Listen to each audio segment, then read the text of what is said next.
We're here in the Napa Valley with Lexus, driving the all-new LX 700H. It's a hybrid. Come to California, it'll be sunny, they said. Hold on, Zach. Twin turbo.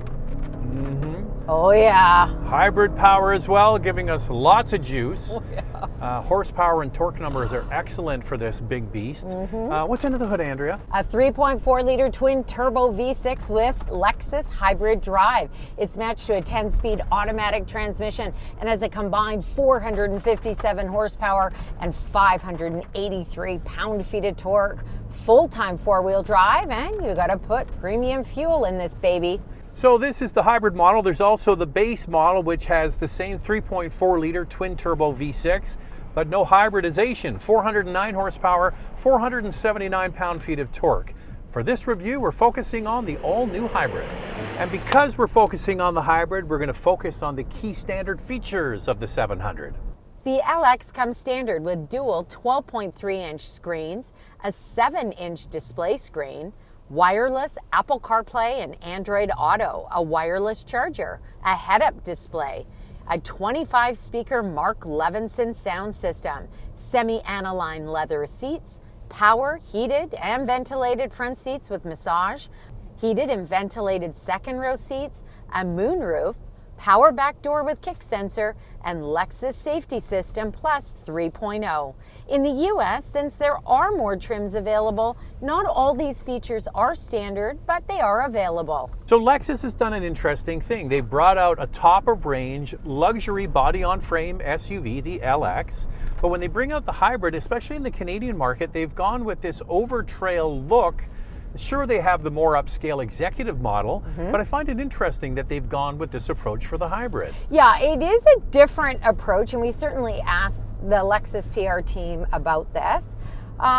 They just said this is what we've decided to go with for the Canadian market. I do believe that these rugged, bold-looking models like the Overtrail have become very popular. Even though people probably will not take them off-road, they just love the look. But I think there's an opening there for just a nice upscale looking one with maybe not the dark package and wheels on the outside. So you have to go up to the absolute top pinnacle, 4-seater only. In the US, there's more trims. Like you can still get an F Sport, for example, of this hybrid model. In the US and Canada, we get the Overtrail Plus models, either 5-passenger or 7-passenger, or that 4-seater executive model. So it's a bit more limited in Canada. And in the US, most of the trims actually come as 7-passenger vehicles. The Overtrail has the option of being a 5-passenger, and then it's the same with the Ultra Luxury, which is like our executive VIP line in Canada, and that is a 4-passenger as well. So we drove the GX last year. I like that a lot. It's built on the same platform. They're going to get a hybrid as well. We're not sure if it's going to be the exact same hybrid as this. We're guessing it will be, but that's just speculation at this point. So GX, and then you move to the LX, Andrea. Can you tell a difference? Oh, I can tell a difference. First off, you're never going to find a lack of power in either. They're both very good with their twin turbo V6s, but this hybrid system, boy, is it ever quick. Whether you're accelerating from a stoplight or you're passing on the highway, that is never going to be a problem. The difference between the GX and the LX is that this model is tuned for comfort, refinement, smoothness. And it's just a little bit too soft for me.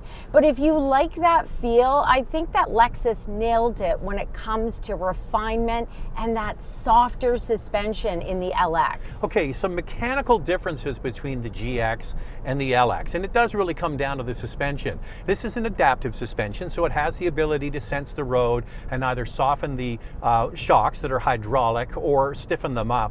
And it also has the ability to raise and lower the vehicle. The GX has sort of a passive spring and shock setup. This is much more adaptive. It's not like a Land Rover or Range Rover that uses air suspension. This is a hydraulic suspension, and we asked them today, why did you go with hydraulic system over an air system? And they said because it's faster. It can raise and lower quicker and is much more responsive. So the one thing is you've got that adaptive suspension, and with this Overtrail, which is the base model, you've got an 18-inch wheel and a 33-inch tire. tire, so that gives you a really compliant ride.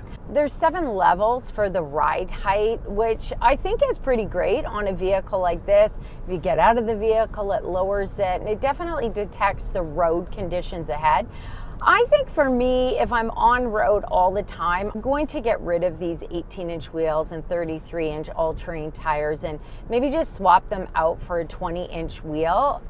It's not that expensive to do. I think it would be an easy swap. They'll just sell you a GX though. That's what I'm saying is like, so if you're going to do that, just get the GX. Yeah, but I think there's a difference between the GX and the LX when it comes to refinement. This is a much softer suspension.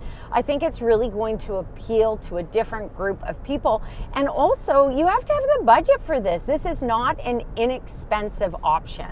So one of the things, Andrea, with having a really capable off-road vehicle is it really ever going to get used for that? And when you talk to people at Range Rover, they say it's the breadth of capability. People buy it for its capability, whether they're going to use it or not. So let's get into all the stuff this has. This is based on the GAF platform, which lowers the center of gravity, reduces vehicle weight, and elevates overall rigidity.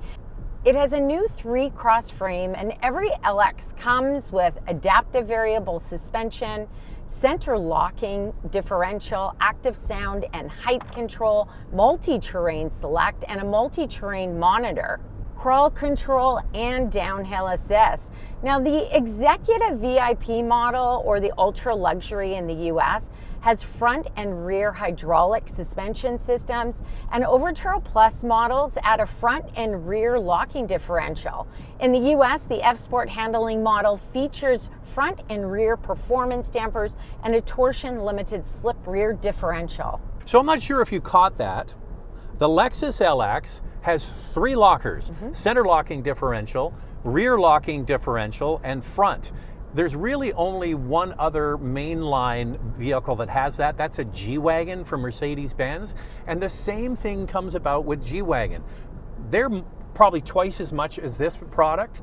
And how many of those are going off-road in their first life? So I always look at trucks like this as having a second and a third life. Initial buyer got the money. Yeah. Second buyer kind of has some money. Third buyer is taking it off-road. Are you surprised when Lexus told us this morning that people were actually asking for that?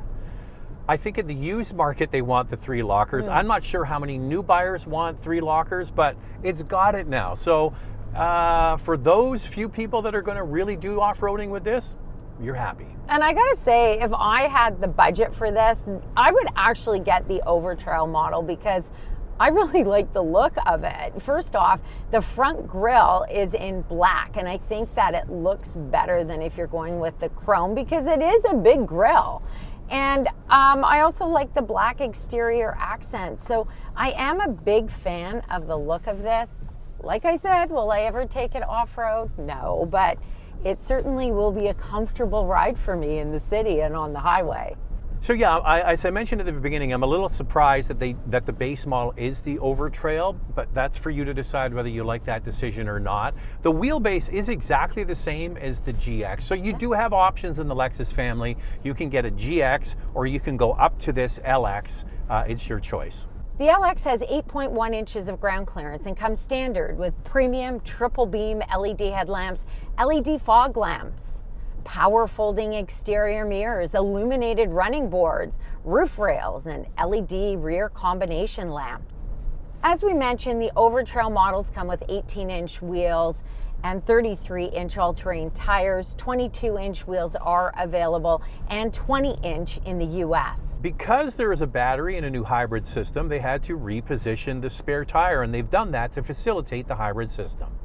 You know what's interesting, Andrea, is this is a common platform with vehicles like Tundra, Land Cruiser, 4Runner, GX, and now LX, and how they can make them all look different and feel different, and make driving again. This is so different than some of the other ones we've driven. It's amazing. And I think it all comes down to the suspension.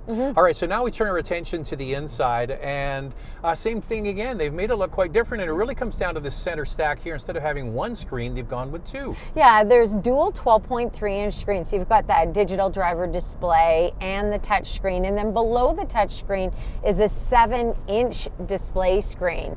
And that's where you can look at what drive mode you're in, also your temperature, you can adjust it there. There's lots of physical buttons in here. Your heated and ventilated front seats, your heated steering wheel, and even a drive mode knob. So I think that people will really like that about this interior. It's easy to use. The graphics are crisp and clear. But I gotta say, Zach, I'm just not crazy about the layout of the center stack. It's not my favorite. Well, I find it interesting also. A fun fact, Andrea, fact. They have a similar shifter to what we see in other Toyota and Lexus products, but they made it a little bigger, I guess because they figure people are using this for off-roady stuff. That makes it feel more off-roady. But in behind that, the space for your phone and stuff, it's really quite small. So I do appreciate the physical buttons. That below screen, you might not even need to use it. Yeah. You can just use the physical buttons. Sure.